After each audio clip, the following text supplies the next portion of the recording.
Hello again. I studied with a gentleman years ago named Gary Strauss who worked at the Polarity Wellness Center. It was a great place on West 28th Street. We had a group, this is way before I was a therapist, and we had a group formed. It was a cleansing group where people met once a week, and he put everybody on a given cleansing diet, and he raised the bar. So each week we would all sit down and everyone would talk about what happened to them. And over the course of the 6 weeks, the last week was a juice fast. All these amazing radical things were happening to people. But what I remember about that the most, and it really stuck with me because I got what he was talking about. In the first session, when everyone sat down, he asked the group, he goes, why do we cleanse? What is cleansing about? Why do we do this? And everyone was babbling out their responses. And he said, we do this to be more like children. We strive to be more like children because children are open and clean and free in the spirit. And when we free the cells, we get more childlike.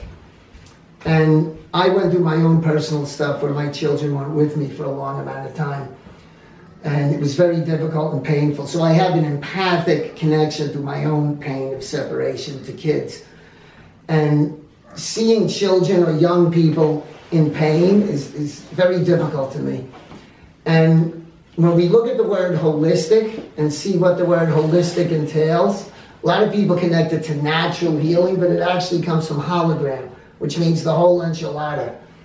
And when we look at cellular cleansing and physical health, we connect it very much to emotional well-being, self-love, and basically the state of our spirit, because you can't really have one without the other. And that's why when I spoke with Ariel here, Ariel does some very unique, brilliant, important work. And I was so moved when I heard what it was about. It seems to be different than what we're doing, but it's very connected.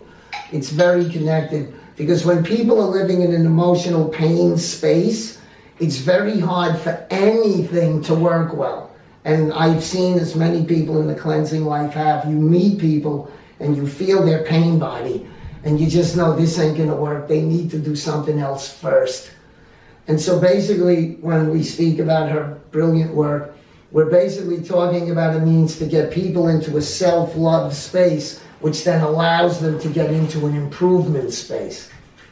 So for everyone out there, if for yourself, or especially if you have children, and you know, I know as a parent, sometimes you're looking at your kid and you know something's off, especially in that 12, 13, 14. And you just would do anything. You give your finger to rip your pinky off to help your kid, and you don't know what to do. If you have children where you're in this space with them and you're trying and you can feel that they feel pain or they're alienated, they're lost, really listen to this next 10 minutes. Because this is a brilliant person really offering a unique and brilliant skill. And I think it's just so necessary for so many people, not just kids, because we're all coming from a really tough pain body.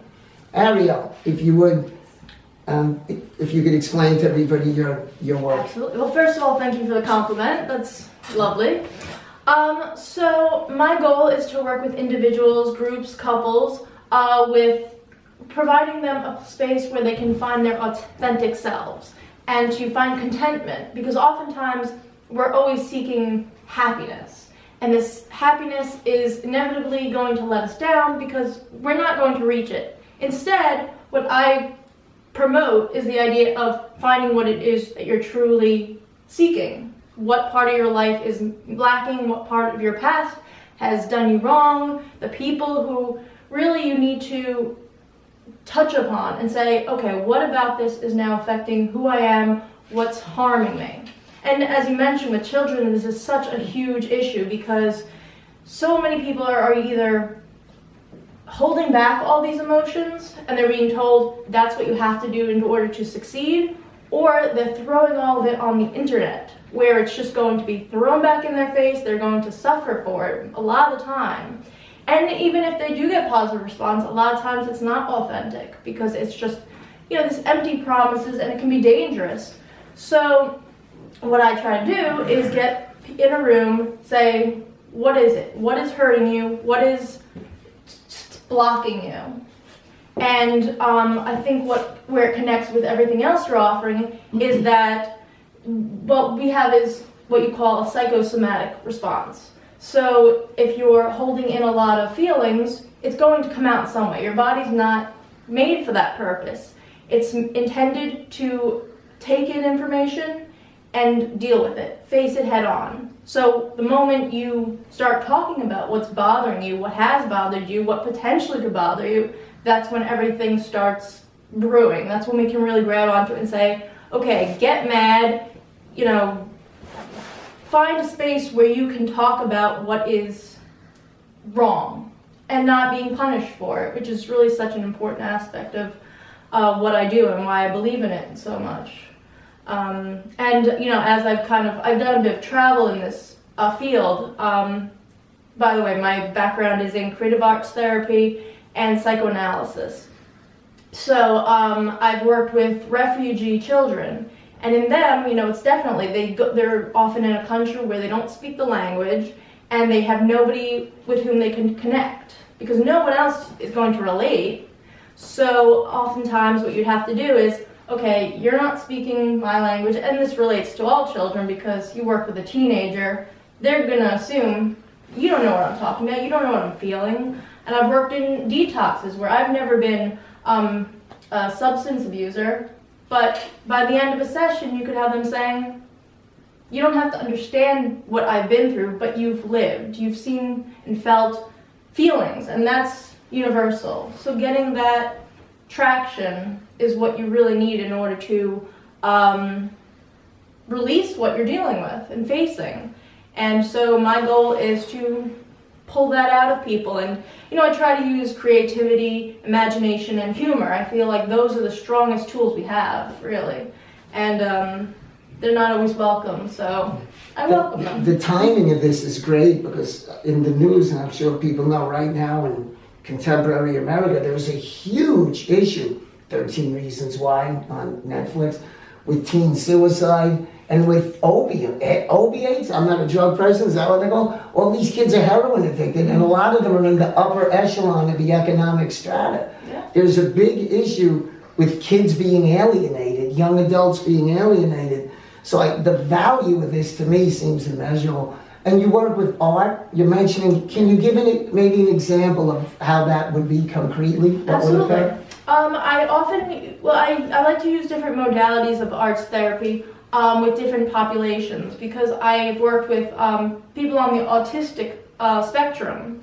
And I find that if you get an instrument in a room with them, you give them a drum, you give them a tambourine, they can have a conversation with you without ever having to say a word, because there's a lot of vulnerability in there. Even though you're a package of, somebody who's having tantrums and you feel like they're spouting everything out, they're getting all this rage out, it's so difficult to pinpoint what those feelings are. So if you can make that progression from banging a drum to singing a song about what's bubbling up inside, then it becomes a language. And with others, I've had to use art therapy, where they'll draw things, and there's actually a very strategic method of looking at art, which I'm fascinated by, of how it's quartered up and how you can present, most conscious, most unconscious, most recent, and most older stuff. Every individual has a different way of expressing themselves, and I'm open to learning different skills and giving them the power, not just saying I'm the professional, you have to learn, and if you don't tell me everything, you're in trouble. The goal is to say, what do you have to teach me today, and how can we play with that? So that's where the creative aspect comes into it. And personally, I think I enjoy it, and then in turn, everyone else kind of can get involved. And we look now too at what women are going through with all these cases of harassment and whatnot. How many people are holding in so much pain and trauma that it's affecting their health, their job, their relationships. It's affecting their ability to be a fabulous human being. And that seems like what you're doing could just allow these people to open up without having to reveal too much or without having to be judged. It's fabulous. And I do know in this health thing that a lot of people, they want to latch on to something to give their life meaning. And a lot of people get into these radical diets, but that's not really what's bugging them. It's something way deeper and more emotional. And that's one of the reasons I was so thrilled when I heard what you did, because I know so many people who need work like this. And it becomes an issue because I think a lot of times people think, oh, if I just lose weight or if I have this one answer, that everything else will fall into place. It never does. And then you reach that point and you're like, oh no, I'm still miserable. That's great. You know, Yeah, it's a challenge.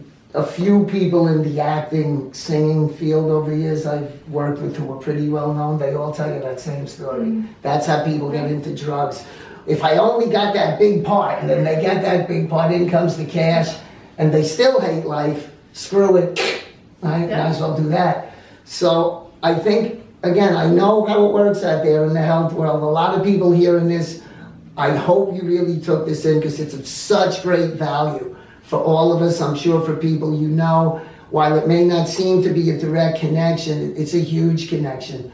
And we're really excited to have you, and I just see the scope for this work is immeasurable. There's a lot of people have a big pain body out there. And again, same as with Kelsey, if you're interested, feel free, you can call us at 212-254-5279 if you'd like a session with Ariel, or if you know someone who would, if you want to bring someone, we'd love to do that. Would you like to say anything else about information on websites, anything you like? All my social media is in the process of being available. I typically go by Happy Tree Therapy. So if you want to just look, if anyone can look that up on Twitter, Instagram, all the social media. Okay, great. Okay, so feel free to call. You know, we're always here.